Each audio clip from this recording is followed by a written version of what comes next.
So I have a couple of different jobs today.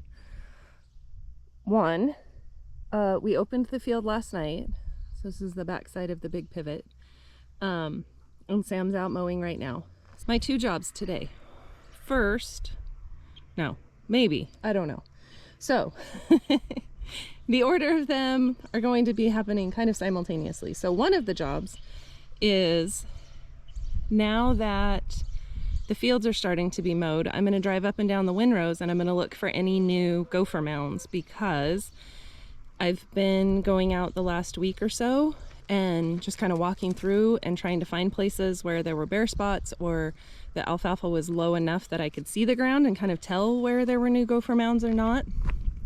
And I am not good at I am not successful at trapping. I can find the tunnels, I can get the traps in the tunnels. When I'm setting the traps in the tunnels, they're constantly going off before I really get them in the tunnel. So then I set it just a little bit heavier. And then when I come back to check, the gophers have come back and filled the entire hole with dirt and the trap never went off. So what I have started doing is I'll show you in just a second, I got some restricted use pesticide that I have been putting into gopher tunnels, and I feel like I'm getting a really good success rate in that the area that I'm putting the pesticide in, when I come back the next day or a couple days later, there's no new mounds in that area. But because the alfalfa is so tall in so many places, there's a lot of gopher mounds that I'm not able to see. So now that the field is getting mowed, I'm going to drive up and down the windrows and I'm going to look for anywhere that there's a gopher mound, because when we are mowing, as we drive across the fields and make the windrows, it's either the swather's either driving over gopher mounds and flattening them, or the header is kind of scraping the ground and flattening them. So anywhere that there's a new gopher mound, I know it's fresh. And that was part of the problem too, is I would come across gopher mounds, and if the ground's really dry, it's hard for me to tell if it's a fresh mound or if it's an old mound, and I don't want to waste the pesticide putting it into old tunnels where there's not going to be any activity. So that's that. So that's one of the jobs. The other job is, as Sam's mowing, as he gets out back between the two pivots and kind of where that crevice is, where the hand lines are, I need to help move the hand lines as he mows so that he can keep mowing. So those two things are going to happen kind of simultaneously. So I'm going to be driving around looking for gopher mounds, waiting for Sam to need help moving the hand lines, and then I'm going to move the hand lines, and then I'm going to keep looking for gopher mounds, and rinse and repeat.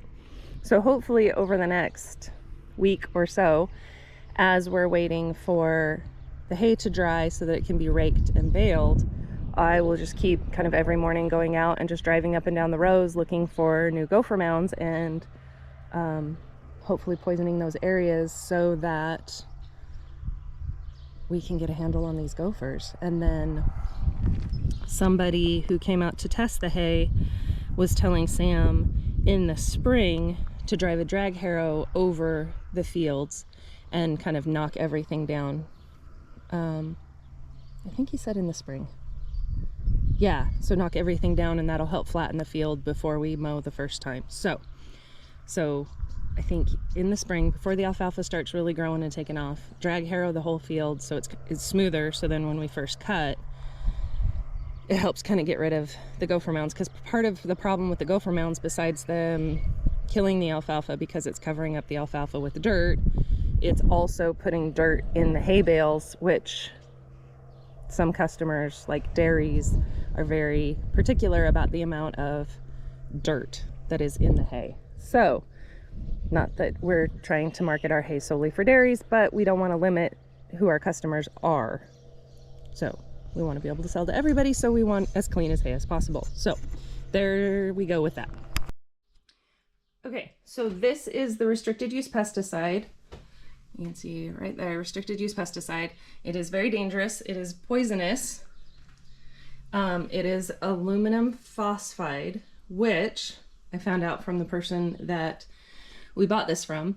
This is what they used during the Holocaust. So when they would put the people in the showers and then gas them, it's aluminum phosphide that they used. So when it gets wet, when it comes in contact with water, it makes a very dangerous chemical that's really super poisonous and dangerous to breathe. So you have to be careful when you're using this. I always wear gloves. I try to be as careful as I can. It's always nice when there's a little bit of a breeze so you can kind of blow it away from wherever you are. So I will try to show you the process if I can get the camera angle to cooperate while I'm putting this in the ground, if I find any places to put it in the ground. One of the things about this, they have added a smell to it. So the person who sold it to us said, if you smell garlic, run. So, but the funny thing is, I don't know if funny is the right word. This is the first container of it that I've used. When I first opened it, it definitely has, you could smell the garlicky smell. I don't know if that's like bad or not, because I don't know. Anyway, but even when I walk in here, I can kind of smell a hint of garlic, but I don't think anything's leaking out of the container. And even if it is, it's pretty mild, and it's in an open, I use it in an open area. So you can also use it to fumigate inside of a building. So obviously if I walked in here and the whole building smelled like garlic, that would be one thing. But it's just, I think it's just the container. So the powder itself isn't a big deal. Like you can just dump it on the ground when the container's empty and it's totally fine. It's just when it gets wet. So, moral of the story, don't get it wet. And yeah, so hopefully I'll get to show you that process too. So stay tuned. So here's an area that I had been out to before and completely forgot about before we started mowing, because I tried to come pick up all my flags and obviously forgot that I had come this far out. So luckily it doesn't look like it's gotten in Sam's way, but you can see, so this area near the flag is where the mound was, and all the way around here, all out in here, there is no new gopher activity. So this seems to work really well. So now I'm going to pick up these flags, and even though they should not have come in contact with anything, and again the powder isn't dangerous at all, it's when it gets wet. So I just try not to ever touch anything with my bare hands that could get powder on it, in case then my hands get wet or something, or then I touch water. So looking around, this is an area that I've been in. See, I can't tell, I'm pretty sure that's an old mound, so that's because it's got alfalfa growing up out of it, so that's not new. And this whole area, this is new. So if it had already been mowed, I would go ahead and poison right here, but because we haven't mowed yet, I'm not going to, because the flags would be in the way. And yeah, so this looks old just because like the dirt on the top kind of has a crust on it and it's cracked a little bit, so this would be old, but this is really powdery, and you can kind of even see, again, it's hard to tell with really dry ground, but it's, the dirt is a little bit browner, so it's got some, it had some moisture in it. So God, I'm conflicted if I should kick this down or not. It's really powdery. I'm gonna just let the swather drive over it and knock it down, and somehow try to remember that I want to poison right here. Surely it'll have new mounds, so that'll help me remember too. So this area looks really good. It's all flat. Gosh, I wish there weren't so many weeds in it though. So yeah, nothing new around here. This has all been flattened down. This is old, but again, I don't know how old. I don't know if this was here before I came out and poisoned, and if it's got a little bit of a crust because it rained. Again, these look older. Yeah, I don't think this is new. This looks pretty fresh, so I should probably poison out here. Keep going. But for all of the mounds that were out here, that one's really fresh. There's not a lot of new, which makes me happy. So that makes me think that this is working. This, I can't tell. But this area looks really good. So I think those are all my flags. Definitely need to come out here and do a little bit more. So maybe this will be an area where after we mow it today, I'll come out tomorrow morning and see what's new out here, because everything, like I said, should get flattened down. So I'm gonna kind of hang out and wait and see when Sam needs help moving hand lines. Okay, so this is an area that we drove over yesterday when we opened the field, and you can see this mound is fresh. It's on top of the ground from today. So, and then there's another one right here. And this all looks like it got driven over yesterday. So I don't think any of this is too fresh. And the pigs are over there. You're supposed to be 100 feet away from like houses and domestic animals. So I feel like we're good with our distance. So I'm gonna poke around with the gopher poisoner that I used before, because that's what makes the holes that I put the tablets in, and then put the tablets in, spray it.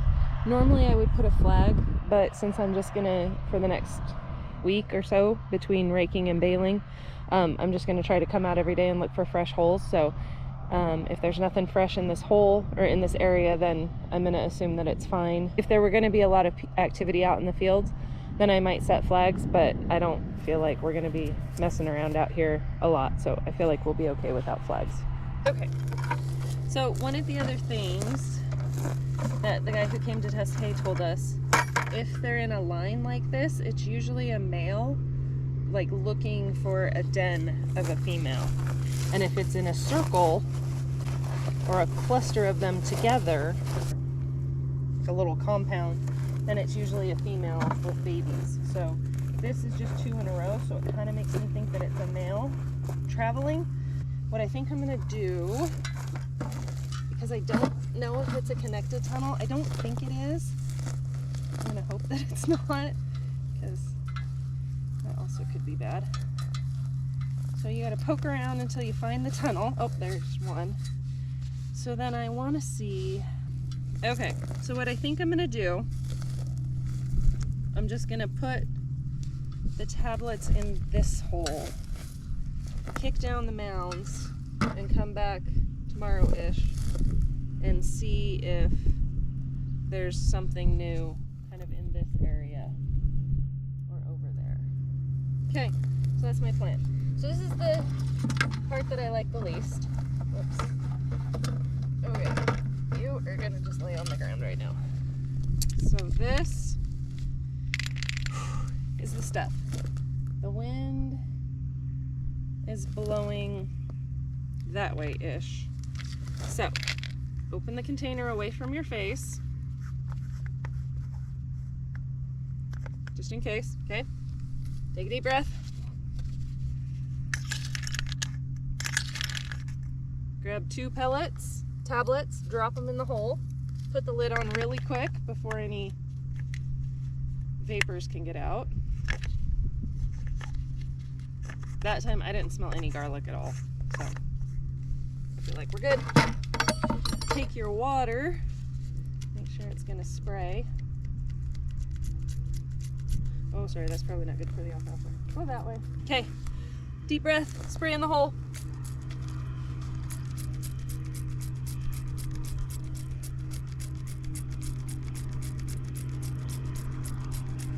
Cover up the hole. And you're done. That's it. So knock these down so that I know I've been in this area.